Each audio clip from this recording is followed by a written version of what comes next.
All right, I want to welcome everyone to this week's meeting of the Clyde Sukeforth chapter of SABR. I am Bruce McClure, the chapter chair, and we always hold our meetings in conjunction with the Gardner Waterman chapter of SABR in Vermont, Dr. Clayton Truder, chair.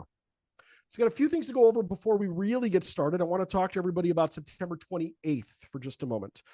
On Saturday, September 28th, a titan of sports journalism will be appearing here at our home in New London, New Hampshire. Melissa Lutke will be here, and she will be discussing her book, Locker Room Talk.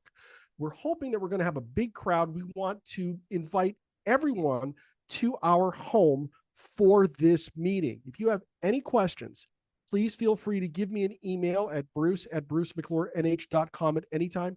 Happy to go over that with you. Now, the second thing I want to go over is something that's pretty near and dear to my heart. As everybody knows, Art Springsteen passed away this past May, and he bequeathed to us a rather large treasure trove of baseball books. And, well, it's ready for everyone to enjoy. Tonight, I would like to debut the Art Springsteen Memorial Lending Library. Our librarian is here this evening. It is my wife, Molly. It actually keeps her out of trouble and gives her something to do. If you are looking for a piece that you would like to take out and read or use for your own research, you got in your email today an extensive spreadsheet that shows you exactly what we have for you. The lending library is free, and you can contact Molly anytime if you have any questions or you'd like to take a book out. Molly's email address is mollymcclurenh@gmail.com. Now, I want to turn it over to the membership out here for a moment. Is there anybody here who's working on any projects or has anything that they would like to share with our membership on what they're doing? Paul, was that a hand up? Paul Allen, was that a hand up? Paul is gesticulating at me. I'm not sure. So, Paul, unmute yourself, and let's see if we can get him on camera, and he can tell us what's going on. I will see if I can give Paul a quick little hand here. I just asked him to unmute. We can tap dance for a minute. I'm good at that. There he is. Paul, how you doing? I'm doing great. All I wanted to tell you is I would like, before the speaker gets going, to tell you or ask you, will you email me the address or a phone number of somebody in Ottawa? Because they're supposed to have a chapter meeting tomorrow, and I'm not getting any response. And I want to, click in with those guys. I will do that. That's the first thing. The second thing is, just want to tell everybody, because you guys were the first to host me for a meeting, a book talk. I've done a lot since that time.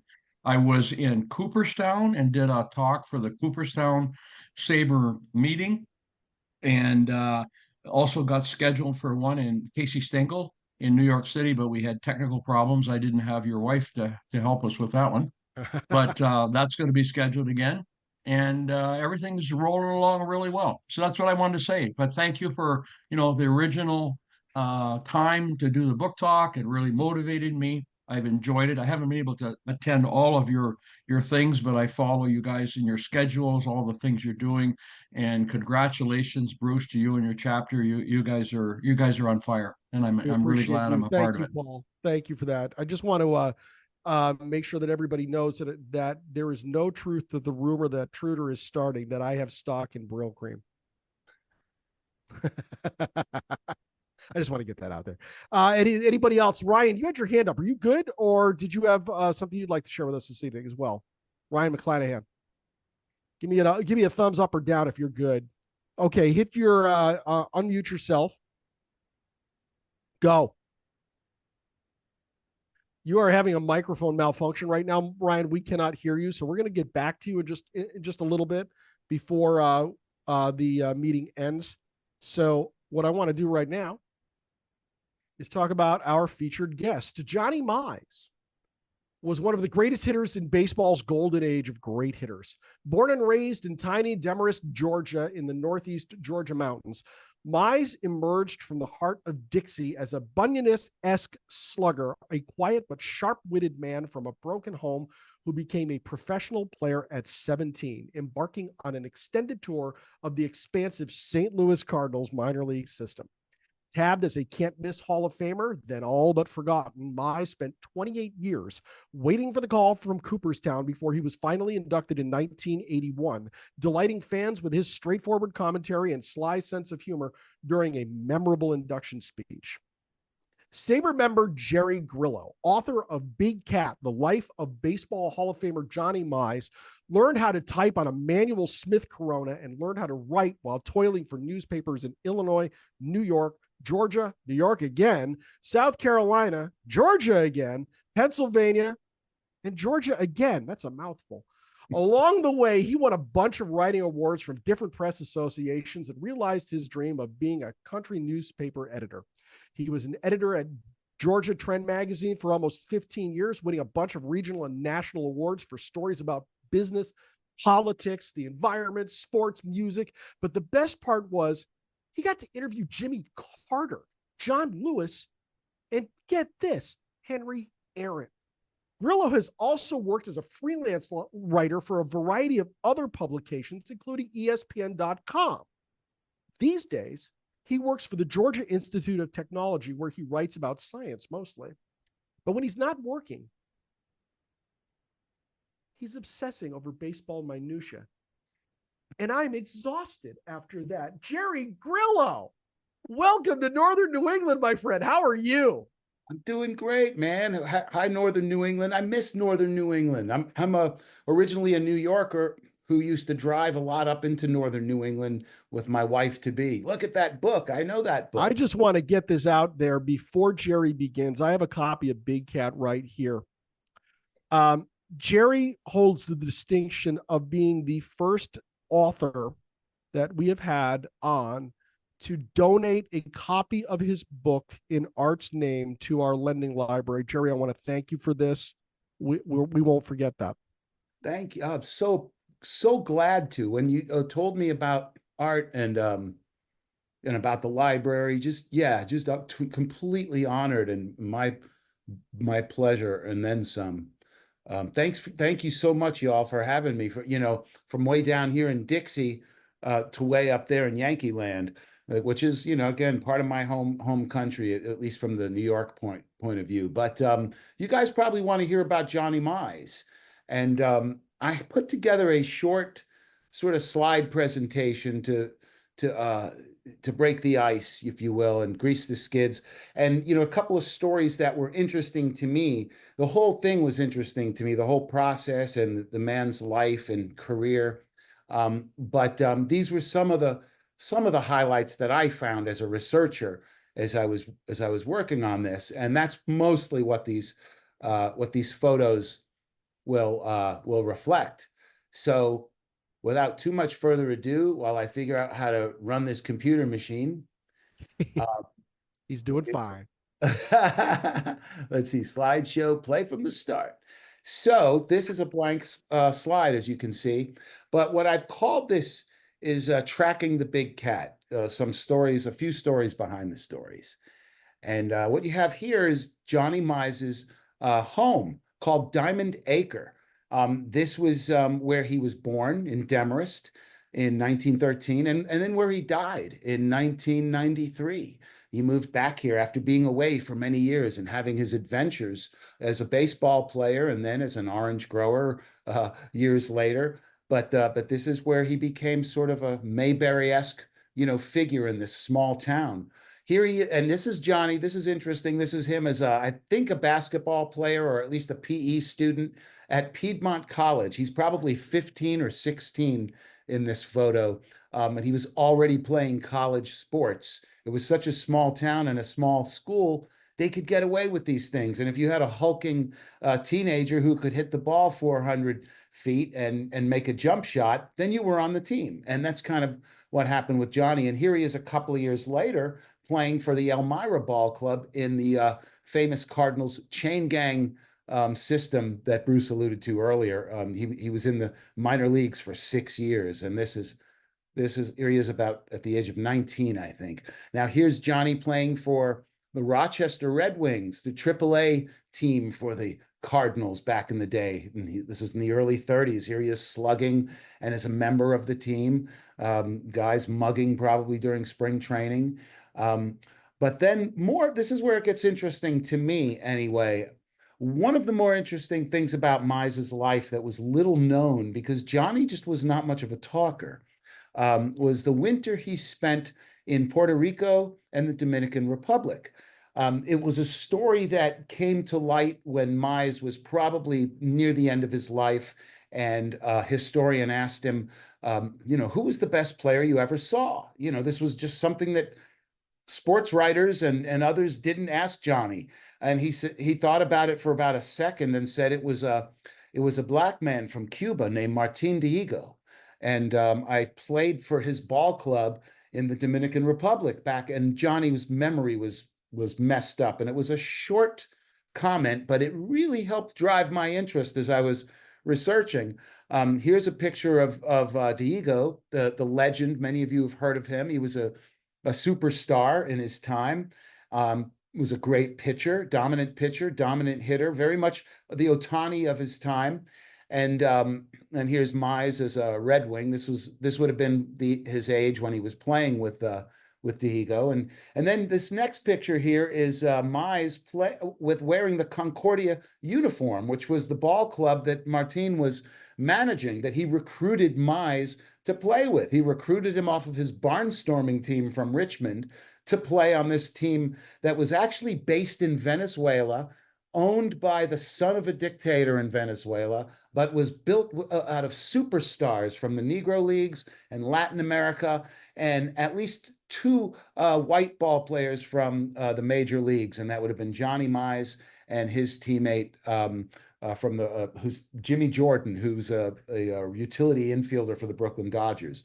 By the time Johnny left the Dominican Republic, the local press was calling him the best player of the visiting ball players. And when he left, he had a pretty good replacement to help carry the team to the finish line, if you will. Johnny left before the finals, and before Rafael Trujillo, the governor himself, the dictator himself, was there. His replacement was a man named Josh Gibson. So this was a team that was well stocked before, during, and after Johnny Mize. Now, of course, a couple of years later, Mize made his debut in the major leagues and was an immediate hit. And you can see his first 10 seasons, the kind of numbers that he put up were ridiculous, right? They're Hall of Fame caliber numbers, no argument, batting average, on base percentage, all of these things. And this was during his years with the Giants and first with the Cardinals and then with the Giants, where he also apparently caught the attention of this cartoonist journalist who liked to feel his muscles. So, but he was quite the slugger, all around superstar. What this doesn't show is the 3 years that he missed in the middle of his career, of the prime of his career, in the military, because something called World War II came along, and Johnny served not with a rifle but with a bat. And here's Johnny with L.B. Fletcher, he played for a great New England team called the Boston Braves back in the day. Fletcher was a first baseman, but here's Johnny probably giving L.B. some batting tips. And then, as you can see, Johnny needed some dieting tips he did famously gain a lot of weight because he was a big player to begin with. Johnny was known as a husky ball player, but he did put on about 30 or 40 pounds while in the military, which tells me he wasn't doing much but playing baseball. And I don't know how much calisthenics he was doing, but he famously gained a lot of weight and then lost it all just before the 1946 season, when he came back to the Giants, enjoyed some of his greatest years, set up a lot of records during his next couple of seasons with the Giants.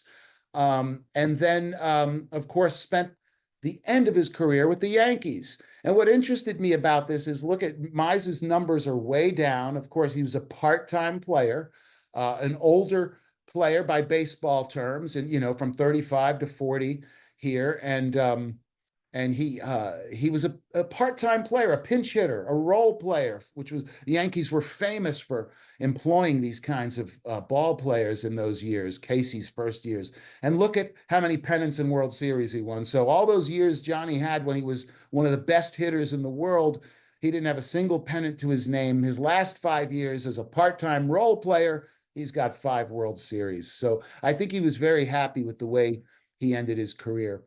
And then I just wanted to show you a couple of the interesting Mize trivia that came to light as I was working on this book. I'd always heard that Mize was related in some way to Babe Ruth and Ty Cobb, and I found out how. And he was related to both of these men, the two original baseball Hall of Famers, and the Big Cat was related to both of them. The Babe was married to Johnny's second cousin or first cousin once removed. I'm not sure how you figure that out, but Johnny's cousin Claire, who was actually Johnny's father's first cousin, was Babe's wife, the famous Claire Ruth. And so Johnny always referred to him as Cousin George. He'd go visit Cousin George at their Riverside apartment in the city when John was a Giant and a Yankee. So they were good pals. And the Babe actually was rooting for Johnny to break his home run record the one year that Johnny came close. And over here on the other side, you have Ty Cobb, and Johnny and Ty were related by blood. Also on Johnny's father's side of the family. So that was I found that to be kind of interesting. And that was a fun short part in an early part of the book. And then another even stranger in some ways trivia was the Big Cat's relationship to the Beatles. And that's what's funny here is the man in the middle of the Beatles here is Murray Kaufman, who was Johnny's business manager when Johnny was a Yankee and co-wrote or probably wrote most of Johnny's book, How to Hit, which was kind of a hit in its time. It was a popular book among kids, among 12, 13, 14-year-olds who wanted to play ball. And Murray Kaufman was the guy who was the as told to in this book. Murray was better known as Murray the K, a friend of the Beatles, the DJ who helped sort of launch the Beatles when they came to New York. So that's another strange Mize connection. And then here we go. Mize gets back to Demorest, and he spends his final years after having grown oranges and lost a wife in a tragic accident, his first wife. They had become estranged, and she died, and he met another woman and adopted her children, and they went on to live here in Demorest, and here they are, where the city honored him with a plaque, among other things. His street's named after him. And there's a museum. There's a small museum in the Johnny Mize Athletic Center at now Piedmont University, where they have some pretty cool memorabilia, uniforms, balls. This is just a small piece of it. This is from the grand opening. This is Johnny Mize's son, his stepson, Jim Mize, who was also a good ball player in his day, played a year of minor league ball, was a great, invaluable source for me in writing the book, was gracious with his time and with his stories. And here he is 24 years ago with a son who is now married. And Jim is a grandfather. And here's Judy Mize, who is a big reason the book exists. I was always a baseball fan. I think I always knew who Johnny Mize was because my father was a baseball fan, and I grew up hearing stories of the old Yankees teams, and from other uncles who were, Dodgers and Giants fans, remember Johnny in the National League. I grew up knowing who this guy was. I had no idea when I moved to where I now live that Johnny Mize, lived and died a few miles away. And when I was the local newspaper editor, I met Judy Mize, and we got to talking. And I can tell you more about that later if you'd like to know how the book came to be. But Judy passed away 3 years ago, but here she is using one of Johnny's bats as a cane because she had MS. Judy struggled with MS for many years, but she was not shy about using some of Johnny's memorabilia to get her. And these are two of Mize's biggest fans: my cat, the little cat Mookie, and my son Joe, who is a mighty man himself. And here's the book, which you can get anywhere that you can get books, of course, including yours truly. If you'd like to get a signed copy, I've got a few on hand, and I'm glad if you want to reach out later or something like that to send you a signed copy. And that's really it. That's it for the slide presentation. And I really I was going to kind of leave it up to you guys here as well. It was a short bit from the book. It's less than 2 minutes. Maybe it's a minute and 50 seconds. I was going to see if you wanted to hear from that. I don't know if you want to hear about. Absolutely. Are you kidding me? Absolutely, Jerry. All right, we'll do it. This is the beginning of chapter 17 called Perfect. Chasing. And, you know, since we just talked about the babe, why not? This is called Chasing the Babe. And this is the opening bit from that chapter. It is morning in Boston, and the big cat rolls out of his bed in the Hotel Kenmore, fumbles for his cigars, lights one, and starts puffing. Even before the first sip of coffee, particularly when on the road, he starts the day with a cigar. The pungent smoke surrounds his moon head, fills the room. Behind him, in the other bed, Bill Rigney stirs, blinks, grimaces, waves at the smoke, says, "Oh, swell, John." Grumbling, he turns away from his Giants teammate, pulling the covers over his head. Johnny Mize ignores his teammate, walks to the window overlooking Commonwealth Avenue, lifts the shade. "Gotta check the wind," he says under his breath, opening the window, letting the cool April morning air and the sound of traffic below rush in to fill the room with his cigar smoke. From up here on the 6th floor, Mize can see Fenway Park 3 blocks away. More important, he can see its center field flagpole rising above the green monster, Old Glory with her 13 stripes and 48 stars, flapping in the wind. Johnny stares a minute, studying. He grins. "The wind will be blowing out today," he says out loud. Rigney grunts. The Giants are playing the Braves later, and Braves Field is a mile or so down Commonwealth, but Johnny believes he can read the wind, and he's feeling confident. He stretches, just like a big cat, the cigar clenched in his jaw, shuts the window, turns to Rigney and says, "Roomy, I'm going to hit 1 or 2 today."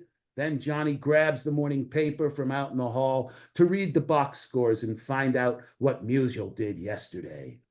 And that's how that chapter opens. Gary, tell us a little bit about how you came to choose Mize as the subject of this book. What inspired you to write about Johnny? Wow. You know, it's a long story that I'll keep short. For starters, the Willie Mays books, the great Willie Mays books had already been written. So there's that. And that was, you know, Willie was my first favorite player. I mean, like so many people, right? But that was the first guy I knew of and was aware of, and sort of he fed my interest. While my dad and these old men I was telling you about, my uncles, would be sitting around the poker table talking about these old teams from the 40s, 30s even, and 40s and 50s. And so Willie would crop up in some of those discussions, but more to the point, it would be Duke Snyder, Jackie Robinson, Roy Campanella from that side of the family. My dad was a Yankees guy, so it would be DiMaggio, Rizzuto. Being Italian, those guys were important to him. But Mize kept coming up, and Dad had a real special sort of place in his heart for Mize because he was the first of those hired guns that the Yankees brought on, you know, during Casey Stengel's first run with the Yankees when they became that dynasty. And they became known for bringing on these older ball players to become part-timers. Well, you know, frankly, it pissed a lot of them off, you know, who wanted to play full-time, but it kept them hungry, and they won 5 championships in a row. Well, Mize was one of the guys who enjoyed being a part-time player. He was old and injured. By that time in his career, he was a designated hitter before such a thing existed. You know, he played in the field only by necessity, you know, when one of the backup first basemen couldn't play or something, because he was slow and hurt by then, basically. So this is the guy I grew up hearing about. I fast forward and I see him in an old timers game at Atlanta Stadium years ago. And there he is stretching in this, in a Cardinals uniform, one of those 70s polyester uniforms. And he's, big guy, and dad's, fascinated with him and, telling me more of this stuff. Fast forward 25 years later, and I become editor at the weekly paper in Habersham County, where Mize grew up. And one of the first calls I get out of the blue is Judy Mize. And she, I don't know if you've heard of my father, that kind of thing. And so that led to a friendship. And we did the story. She had pitched a story about her dad, who had died years earlier. And the story was something about Wheaties was re-releasing some old boxes, and there was a contest to see which of the old Wheaties champions would be, back on a Wheaties box. And, Babe Ruth and Jackie Robinson were all part of this mix. And Johnny was on the box, I think, in 39 or something. So he was one of the 75 Wheaties champions, and they were excited. And so we wrote a little, typical local newspaper type of story. Local heroes still making a hit, that kind of thing. Nice. And, but anyway, it led to a friendship, and Judy and I stayed in touch. I moved on and got a job in the magazine business. And at some point asked her, like after I left the paper, hey, because I thought I would have time with the magazine gig now to work on a book. I said, hey, what about doing a book about your dad? And she was very excited to do it. So I started interviewing people like Whitey Ford, Bobby Brown, Bob Bragg, the sports writer, the late great sports writer, a number of these people who are now long gone, to put a book together. I put a few chapters together, and I sent it to a publisher that's still around, that still does a lot of baseball books. And to my surprise, they wanted to do the book. And this is the year 2001. And so I was, this is great. Well, my son was born maybe a couple of weeks after that. 2 weeks. He was born 3 months premature, and he came equipped with a host of disabilities that you just don't. At that time, we couldn't predict these things. And anyway, it just sort of shifted my focus, and I had to tell the publisher, I can't work on this right now. I've got to focus on family, on work, on regular work, full-time work, and put the project down for 20 something years. Oh, wow. When life got back to normal and my son stabilized and this kind of thing, I finally did write a book. It was this one. It's a book about a musician, a biography of a musician that did really well. It was happy. Another university press published it. But I never got Mize out of my mind, because I had interviewed these people. I had interviewed Judy at length, and it was actually around the time Judy died in January 2021. And my first book was about to come out. And I started thinking, okay, I really need to get started on Mize again.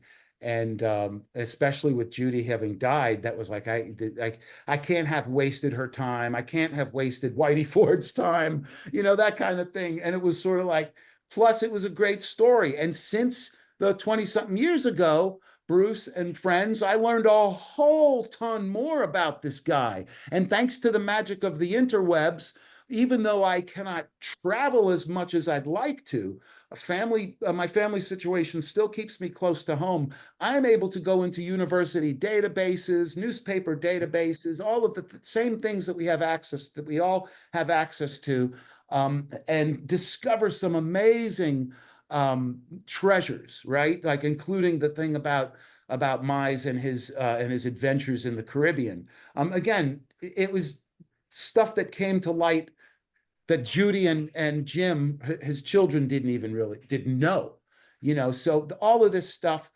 So it all happened, how they say things happen for a reason, and that fallback position. Well, sure enough, whatever the reason was, it was a good one, because I think a lot of material became available that wasn't available in 2001. And that includes papers from the Dominican Republic, other resources that would have, caused a lot more time and effort. Let's put it that way. So it actually turned out, that's sort of how the book came to be. And And yeah, and I never stopped being interested in the subject, and once in a while would research and discover something and here and there and stocked it away.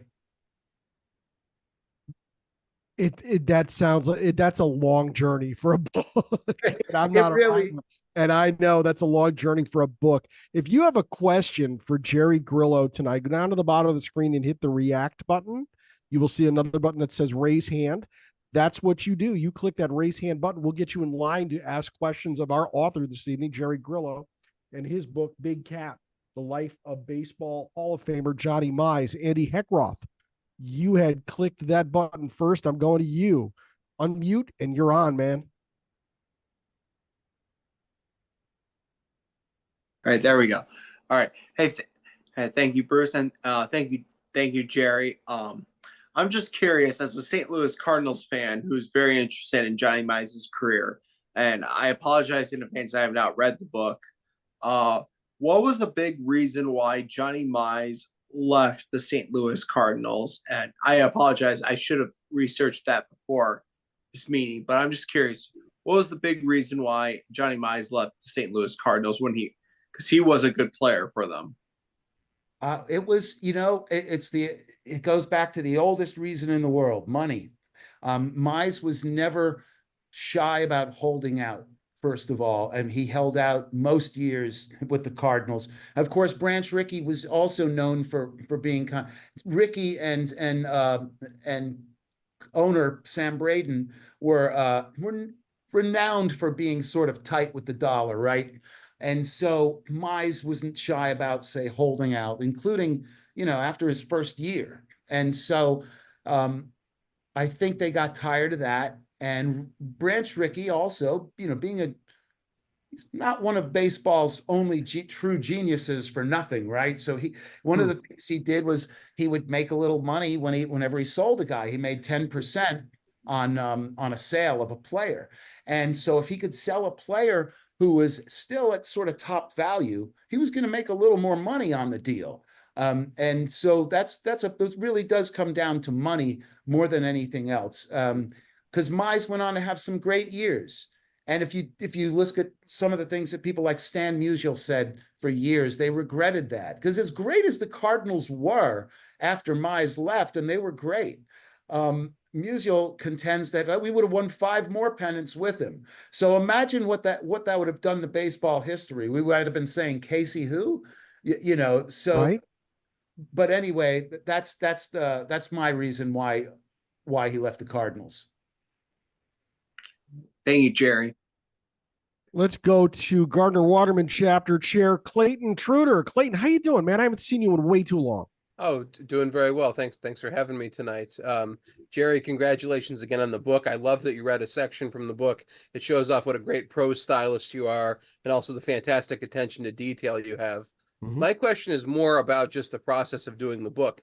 January 2021 is when you get back into writing this book. You've had a fairly quick turnaround for getting the book out in that, I have a sense of how long a lot of that stuff takes. Can you tell me a bit about your writing process and research process since you restarted working on that book? It was frenetic, to say the least.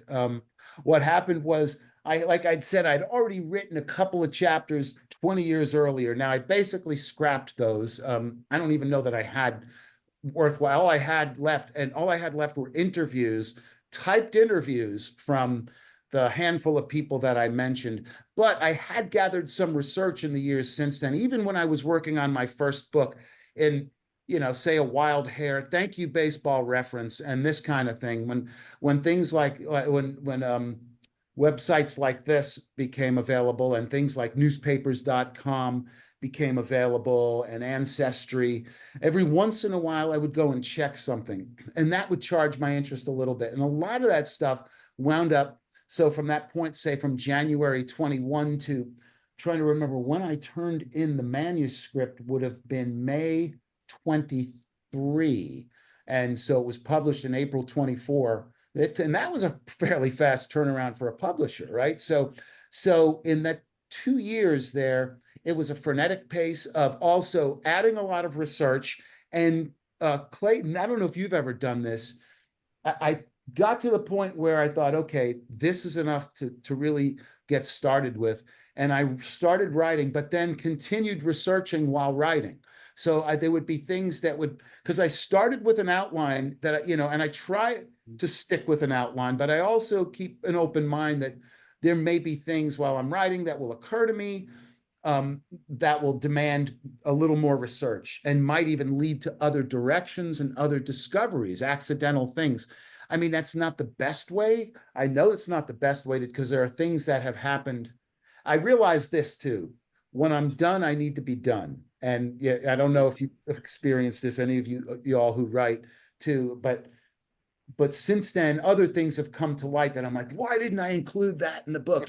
Because I didn't know it, and we can't know everything, but that's part of just being a student for life, right? Is we just have to keep, that's part of embracing that, being a student for life. But that was basically the process. I mean, I had some stuff to get me started. And when I gathered a little bit more that I thought I could really crank out in fact, crank out enough that I could reach out to another publisher. In this case, it was University of Nebraska Press. And as y'all know, they're a great base. They do some wonderful sports books, including I love Loserville. That's one of my favorite of the last few years. It's a non-baseball book that they've done, but again, they do a good job with books that have a sports theme. And I reached out to them after I had what I thought was enough to share, some writing that I thought was good enough to share, and stuck with them and the whole way. And while writing, and then when we reached an agreement with about a year left to the deadline, essentially. And I was a good way through at that point. So I was in a good place to where, oh, no problem. But doesn't mean I wasn't still writing up until the end. I was. I found a way to keep writing and cutting up until the very end. And I was fortunate to have a daughter who's brilliant, good editor. She majored in editing in college. I mean, she doesn't do that for a living now, but she's edited both of my books and did more, just as important, and I was going to say more important to me because I don't like it, but indexing. I mean, I can do it, but I'm not a big fan of it, and she's great at it. And so she did those things. So those were all part of the process as well. Thank you. I love hearing about writers' experiences. I find it very inspiring myself just to see what other people are just on their own doing as they're getting their books together. Thanks for sharing that. And as you know, balancing it with the first string job, right? I mean, so all of those things I mentioned were things that I would do on weekends or in the evening, which helped to have, again, with internet connections, to be able to do research at 12 at night. That's something you could do if I went to Cooperstown or something, and sorry, the library closes at whatever, but 7 o'clock. Anyway, yeah. So yeah, thank you. Good question too, though, about the process. Yeah. Roger Kathman had a question. He was next in line. I'm going to jump to him, and after him, I'm going to duck over to Paul. You had something you wanted to show, right? Yeah. I just want to show you. See if everyone can you see that? Have I got the right? Have I got it up Keep far talking. enough? There it is. If you look real close there. Look real close. He's got a that's 1952 Topps Johnny Mize. I have that one, and I gave one away as an early event. We had an event called was it Books with Appeal?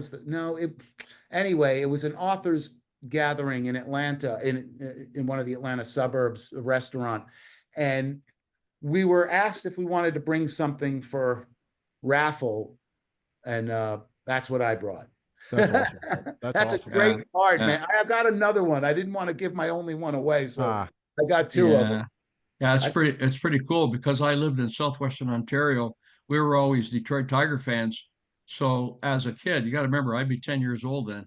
We traded the Yankee cards for the Detroit Tiger cards. So I really believe that the Mickey Mantle card is was somebody else besides me. I probably traded them for Hoot Evers or Jerry Pretty or something like that. But yeah, but I do have 143 of them, and Hank Aaron rookie card. But hey, I really enjoyed that. Okay, turn it over to somebody else. Roger, up. I'm a huge Cincinnati Reds fan. They actually bought Johnny Mize in 1934. And before the season started in 35, they returned him because he couldn't stay healthy. There's a chapter, I devote a chapter in that's one of the things that I should have put a slide in with that. I didn't have time to do that, but I found some cool pictures of Mize in a Reds uniform. He spent all of spring training with them. He spent, when they this is what happened. He had hurt himself in 34. He had a rare injury. It was, they thought it was like a pulled muscle. It was worse than that. He had this calcification. It was, I'll butcher the name of what I figured out what the Latin name of it probably is, but it's a condition that typically happens to people who rode in the cavalry, this kind of thing. It's a horseman's sort of disease, a pelvic, like a calcium growth that's extremely painful. And what happened is he hurt himself going after, he was a hustling ball player early in his career. So he's going after a ball, he hurts himself, or no, he's running to first, trying to stretch a double, he hurts himself. And they think it's a pulled muscle, which it most certainly is, but then they discover this condition. But they don't do anything about it. He continues playing, he continues to hit a ton, and then the Reds buy him for $55,000 in December of 34. And there's been a lot of trade talk anyway. They were like, because the Cardinals were always peddling. They had a deep, deep farm system. And Mize was on the chopping block, and they were talking, somebody's going to pick him up. And the Reds were in a buying mood, and they bought a lot of guys. And Mize was one of them. And they bought him for like $55,000, a pretty good number for the time. And they were all excited. But there was the caveat. He had to prove that he was healthy enough, or they could return him to the Cardinals, money back guarantee, essentially. But they had until opening day. And so they kept Mize until the day before opening day. And he hit a ton. I love that chapter because what happens is you find out that he's setting records for spring training. Like he's hitting the longest home runs they've seen at Plant Field, where the Reds trained. And he's doing all these things. He's using a new glove that he essentially helped invent, similar to the glove that Greenberg had, that they both essentially borrowed from a minor leaguer, the glove that we know of today, the oven mitt sort of look that sort of started with this minor league, an aging minor league player that both Hank Greenberg and Johnny Mize were inspired by. And he's wearing this glove as a Red, and he's playing great, but it's obvious that he's in pain. It's obvious he can't hide the fact he's hitting 400, but every time he bends down to tie his shoes, it hurts. And so MacPhail, who was Larry MacPhail and Charlie Dressen wanted to keep him, I think. MacPhail was like, we can't take a chance. So the day before opening day, they send him back to the Cardinals, and the Reds had to settle for Frank McCormick. Yeah, that's a tough settle, huh? I know, exactly. Right? They had to settle for another 300 hitter with power. Gee He whiz. got hurt, otherwise he'd be in the Hall of Fame. That's true. Exactly. Although he did win a Most Valuable Player award in 41, I think that should have gone to Pete Reiser or Johnny Mize, or maybe in 40. It might have been 40. Anyway, McCormick was great. It's not like the Reds lost anything. They wind up winning a pennant a couple of years after all of this, all of these shenanigans. I just think of him in Crosley Field, a small ballpark. Oh, can you imagine? You know what he did to Paul Derringer was his baby. I mean, he hit Derringer like there was no tomorrow. The year that, what was the first year the Reds won the pennant then? Was it 39? 39. That year when Derringer and Walters both won like 20-5 games, they were both big winners. Mize hit like 5-something off of Derringer. He just destroyed him. And whereas Walters held him to like a mere 315 or something. But that was, yeah, but he did hit well in Crosley Field. That's a great point. Thank you. Yes, sir. Ryan McClanahan, did you want to get in here? I did. I was really looking forward to this, and thank you so much. he's one of my favorite ball players. And there was an incident, I guess, a personal privacy incident involving Johnny Mize back in 1941, where he ended up suing Gum Products Inc. here in Boston. And I'm just wondering if you knew anything about that court case, because I think it's the first time I think that a ball player took a company to court. Wow, I didn't know. Was that like a baseball card over baseball card stuff? Yeah, the 1941 double play. Actually, I wrote an article about it, just on the legal aspect. Oh, I hope you'll share it with. Could you email that to me or put it in the Yeah. chat? I would love to read Yeah, it. absolutely. I'll send it your way. I love it, man. Thank you, bro. I'll put I'm gonna put my or maybe you shared it, Bruce, by email. If you want to share my email, you can put that in the chat, or you can I can send it out if anybody wants to get in touch with Grilly, with Jerry. Remember him? Directly. Remember Grilly? He puts get a hold of me and I'll get you in touch with him. Ryan, the cards that Mize sued over. When was this? 1941, the double play. I wonder, was this the part of the set that the woman in Manchester, New Hampshire recently found in the walls of her house? That's the other set. That's the 1941 play wall. That's the play double set. That's right. Yeah, double play is black and it's kind of like black and white. That's right. Oh, I might have a play. I have a Connie Mack from that era, and I think it's a black and white. And I wonder if it's that set that you're talking about. Could be. Yeah, it's just cool. I love it that it's a Connie Mack card. I mean, that's but that's beautiful. And see, I keep hearing these amazing tales of Johnny.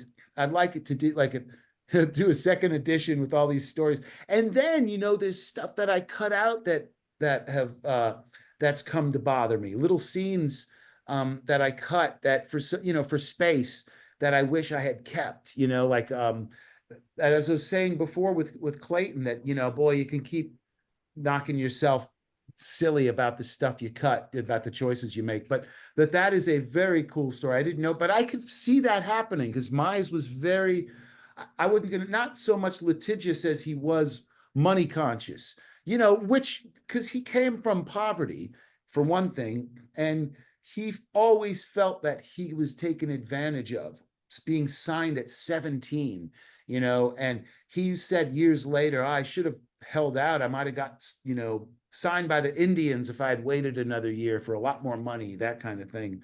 So I could see this happen. I could totally imagine him wanting to sue baseball card company or gum company, and he was ahead of his time too, so DH before his time. Joe Ross, you're up. Joe, how you doing tonight? Not bad, thank you. You're on. Jerry, thank you. Great program. Quick question is all I had. Are you planning a big cat too? Not yet, but with all of the cool stuff I'm finding out, I could totally do an expanded edition.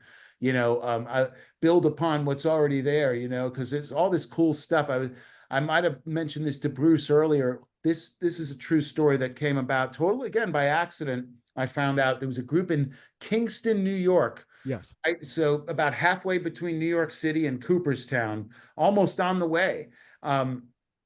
There's a group of Johnny Mize fans, like a fan club. When Mize was having a hard time getting into the Hall of Fame, these guys picketed for him. They would send letters to the Veterans Committee and I think the sports writers before that, and they would keep Johnny up to date. They'd tell him, hey, Johnny, we're fighting for you, man, that kind of thing.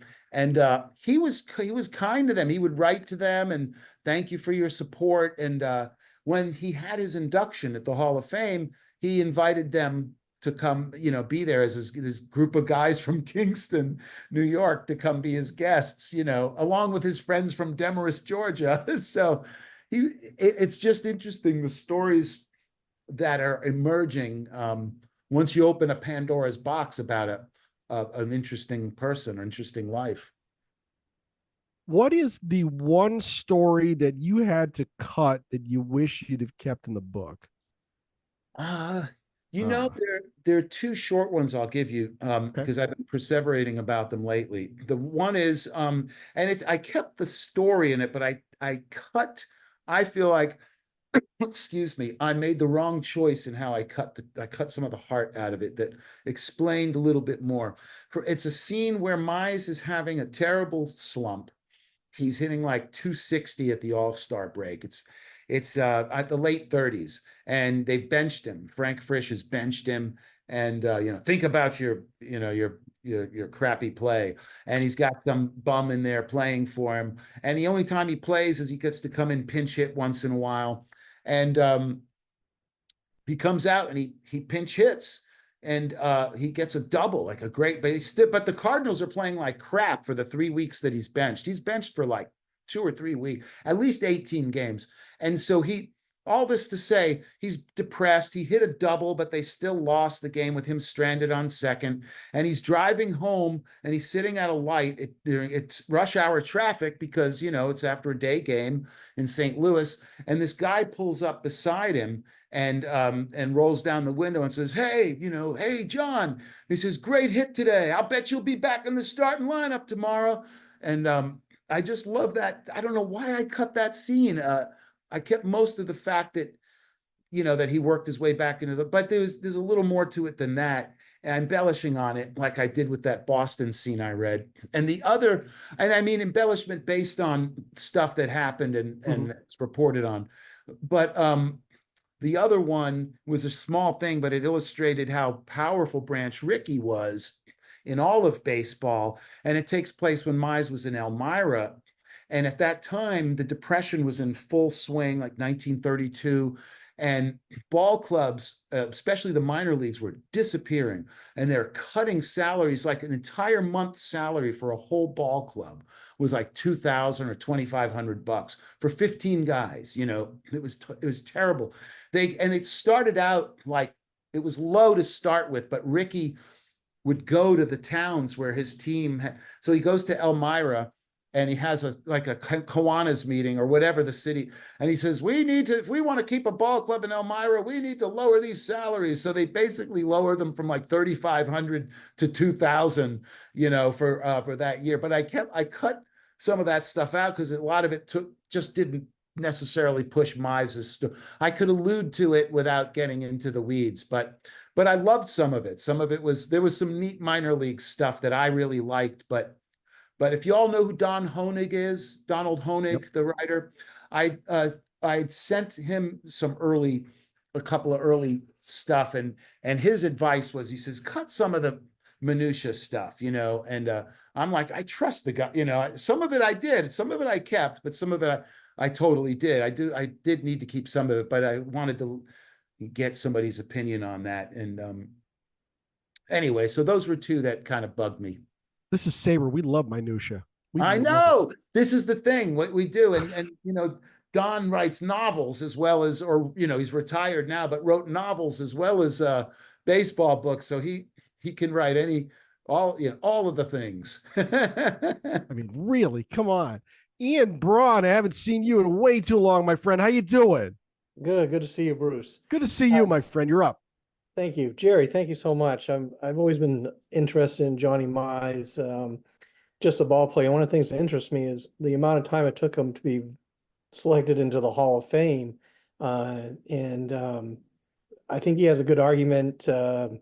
Certainly, at the time he retired, to be the greatest first baseman in the National League ever. Why do you think the writers didn't elect him, and it took so long to get in the Hall of Fame? I know you touched on a group that was championing him to be in the Hall of Fame, but why the lack of support?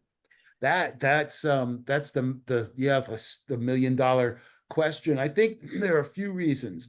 Of course, some of them are in the book, and also as more I've studied as I go on, I think one reason is something that one of the guys asked earlier on, like he was traded from the Cardinals, for example, and then or sold, and then from the Giants. So he played for 3 different teams.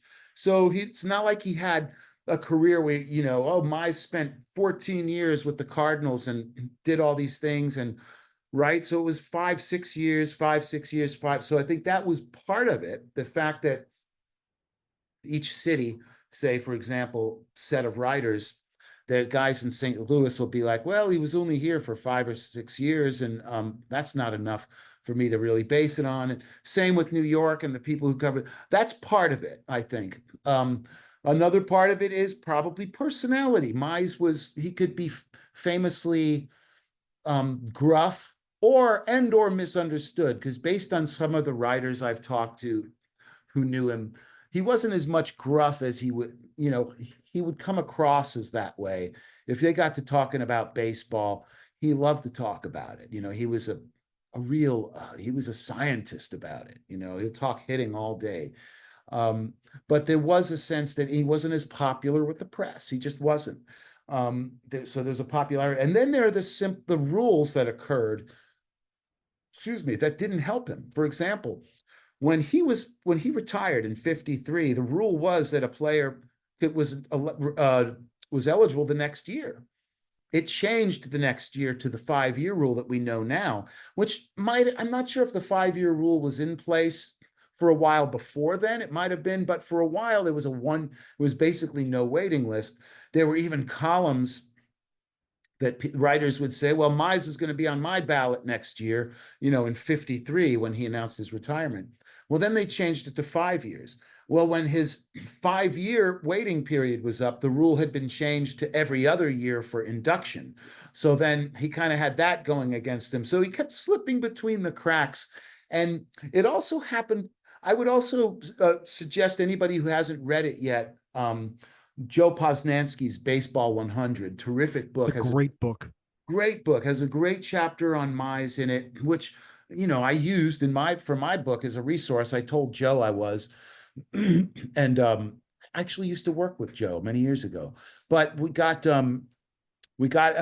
into, I thought, some of the best detail as far as the writers and the choices they were making in those years.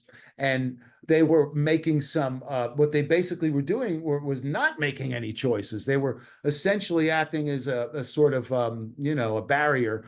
And very few people were getting in on first ballot, if any. And some famous names who, you know, just didn't even get in on the first ballot. So that by the time Mize I think it's a 20-year from 53 to 70, by the time he just had never gotten more than 40-something% of the vote, I think it was.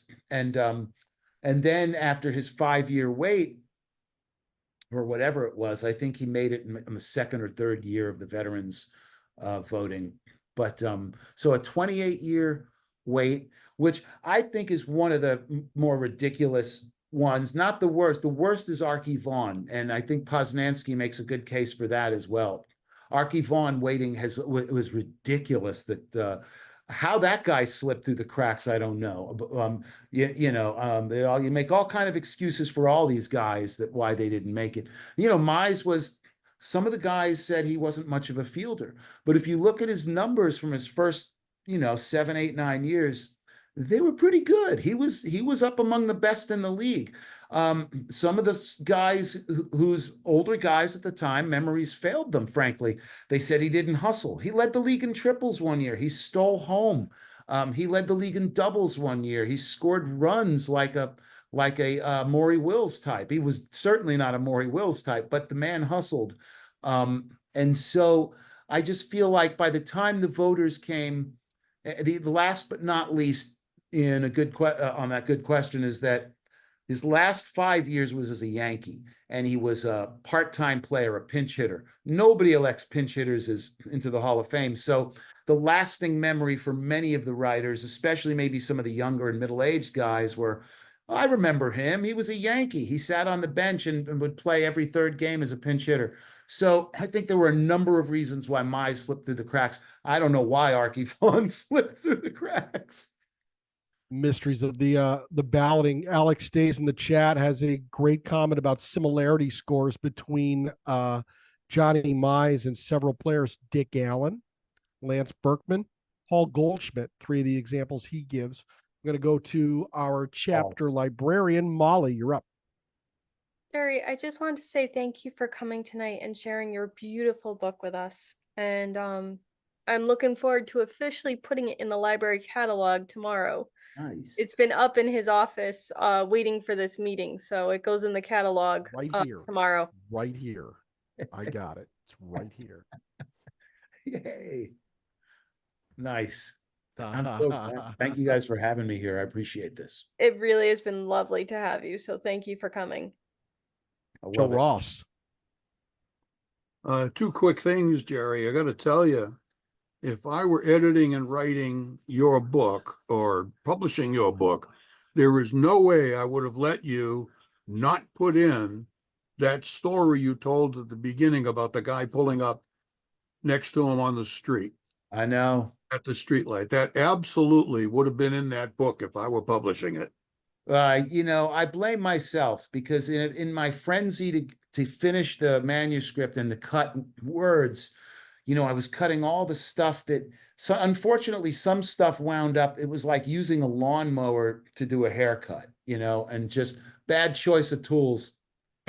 Yeah, the other thing I was going to say is about the Hall of Fame. Personality is a big part of the voting, as I'm sure you know. The one that always comes to mind for me is that Ted Williams did not get 100% of the vote when he was first eligible. Right. I always find that I don't know how you could possibly do that. Yeah, and Ted, I think, made it surprisingly on the first ballot. So it wasn't just about writers not liking you. You know, Ted was also a war hero. Ted was a big personality. Johnny was not. There were very big similarities between Ted and Johnny in the way they approached hitting. And it's one of the things Ted liked about Mize was, you know, Mize was very analytical about it, didn't swing at bad pitches and so on. But you know, of course, years apart, Ted is in the upper echelon. But yeah, but I make the argument in the book that with Hank Greenberg and Johnny Mize, because they were just a few years apart, American League, National League, you know, they both knew each other and respected each other. But Hank got in 25 years before Johnny. And if you look at their numbers, there are a lot of similarities. And I tried to make the argument that it's not that, you know, Hank doesn't belong in the Hall of Fame by the writers, but I didn't think Hank was 25 years better than Johnny Mize. You know, I just wanted to make the point that it wasn't so much Hank, it was the fact that Johnny probably waited 25 years too long to get into Cooperstown. Last one for tonight is Dixie Tarango. Dixie, you're up, man. Hello, everyone. Well, I will tell you why Archie Vaughan was left off. Archie Vaughan played for Pittsburgh, for one. Archie Vaughan was never a guy to toot his own horn about anything. And Archie Vaughan died in 1952 at age 40-something. And as soon as he died, he was just forgotten almost immediately. Apparently. That's why it just kept going and going and going. And then suddenly no one cared anymore. He drowned. Yes, right, he did. Mm-hmm. Eagleville, California. So you feel like, you know, you almost feel like if that was to happen today to a player and a 290 hitter, they would have put him in the Hall of Fame immediately. Well, he was a 318 hitter. I know he was a great hitter. This is my point. He was a terrific hitter. You know, anyway, I don't understand it. All of those sound, yeah, great, but it doesn't explain to me why he waited 100 years to get in the Hall of Fame. But I get it. He just sort of disappeared, and in the Pirates, right? Yeah, I mean, he wasn't in New York. He was a short time in Brooklyn, and Leo hated him. You know. Anyway. All right, Jerry, tell us how to get that book. You can get it anywhere you get books. You know, like all the usual suspects, all the usual places, and look around for deals. You can get it from me. I have a handful now. I probably have about 10 of them or so on hand. And I usually try to keep some on hand, but if you're patient, you know, and I mean, I wouldn't make you wait months, but I'm glad to send you signed copies. And I always put a baseball card in them. I did this with my first book, a lot more than I did with this book, but I would put baseball cards. I started the tradition of sending a baseball card as a bookmark, because the subject of my first book was a huge baseball fan, in addition to be a musical genius. But with this one, it makes sense to have baseball cards. So the ones I mail out, I put a baseball card in it. And if you tell me your favorite team, I'll try to find a player from the favorite team, and I personalize it. And those were like $33. I use PayPal, or you send a check, that kind of thing. Or again, if you do it through the usual suspects out in the digital world, I can get you I'll send you a baseball card. I don't have a way to sign it, but I'll see if I can get some book plates or something like that I can sign and send. I did that for the first book too, but the publisher provided book plates for all that. So I might have to reach out to Nebraska Press and see if I can grab some of those. But those are the best ways to get them. I hope if you haven't read it yet, you take a look, and always any feedback, good, bad, or indifferent, is all good. And I just really appreciate you guys giving me, and all y'all giving me, a chance to come talk about it. Well, this has been fabulous, and you've been a great guest. We really appreciate you doing this, Jerry. Thanks a lot, my friend. Thank you all.